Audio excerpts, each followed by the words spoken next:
Ian Duncan Smith has revealed how the EU has meddled and settled itself into Britain's establishment in his column. Writing in The Telegraph, the Conservative MP and Brexiteer highlighted several reasons why and how the EU has slowly nestled its way into Britain's constitution. Mr. Duncan Smith told of how although Brexit is very much a current issue, its roots and beginnings can be found to have stretched for nearly 4 decades. Years in which that would inevitably lead to the British people wanting to reclaim their sovereignty. He wrote, "It has long been apparent that the EU has eaten into the very soul of the British establishment, yet only now is it becoming clear just how bad things have got. For more than 40 years, this one-way process has gone on relentlessly as our political elite and professional bodies succumb to political and financial inducements from Brussels, undermining our sense of nationhood and blurring the lines of accountability and loyalty. Up until now this has happened away from the public gaze, in the back rooms of power. For years the public could not see the extent of the conspiracy because,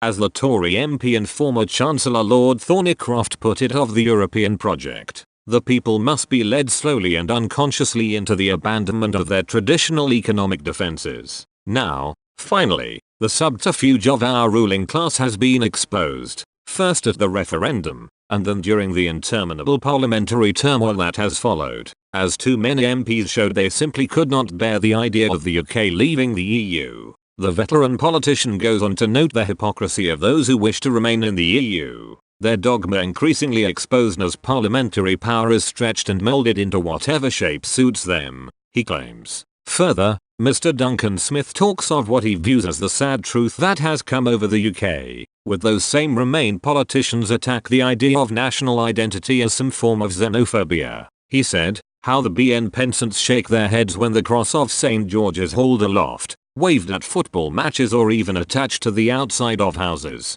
Yet the same people look on with approval as the EU flag is flown in protest around Parliament. I even heard one very forceful Remainer admit to how uncomfortable they felt at the sight of the English flag. Mr. Duncan Smith says too many Remainers see those who support Brexit as xenophobes and petty nationalists, groups that fail to follow modern values. This is where their view of the EU is skewed, he says, as those Remainers see the EU as some sort of beacon that represents a higher set of values than those present in the UK. This, he reasons, causes those who wish to remain in the EU as hateful small-mindedness Brexit supporters. The former Tory leader then ties this apparent misjudgment with the recent events that unfolded in Parliament. He wrote, "You can see that in Parliament during our debates. The ill-disguised and patronising contempt directed by opposition parties at those of us who argue that we must deliver on the referendum has become a permanent feature, aided and abetted by the Speaker. This contempt was in evidence last week during the most ridiculous and staged defiance of the prorogation process.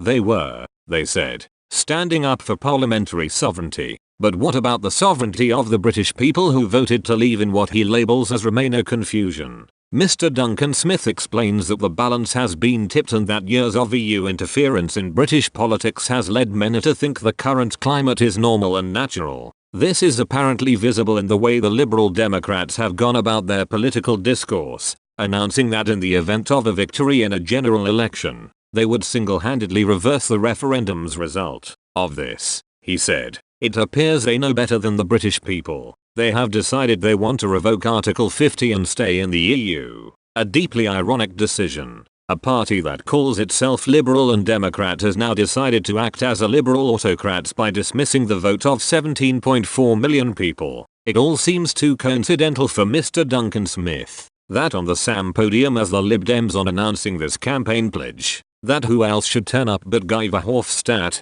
the European Parliament's Brexit representative, hiding a t-shirt out to the crowd that read bollocks to Brexit." To this, Mr. Duncan jokingly said, "And they say it's the Brexiteers who are obsessed with the days of empire," ending his column on a sobering note. The MP reminds readers that a vote is a vote, regardless of which was it swings. In it, those who hold power are bound to respect it and carry out their duty of enforcement. The House of Lords recently passed a law that would prevent a no-deal Brexit from happening. It paved the way for a snap election to happen, after Boris Johnson failed to get a majority in his attempt to trigger a general election before the Brexit deadline of the 31st of October. Mr. Johnson has previously said he would rather die in a ditch than extend the Brexit process past accepting a no-deal.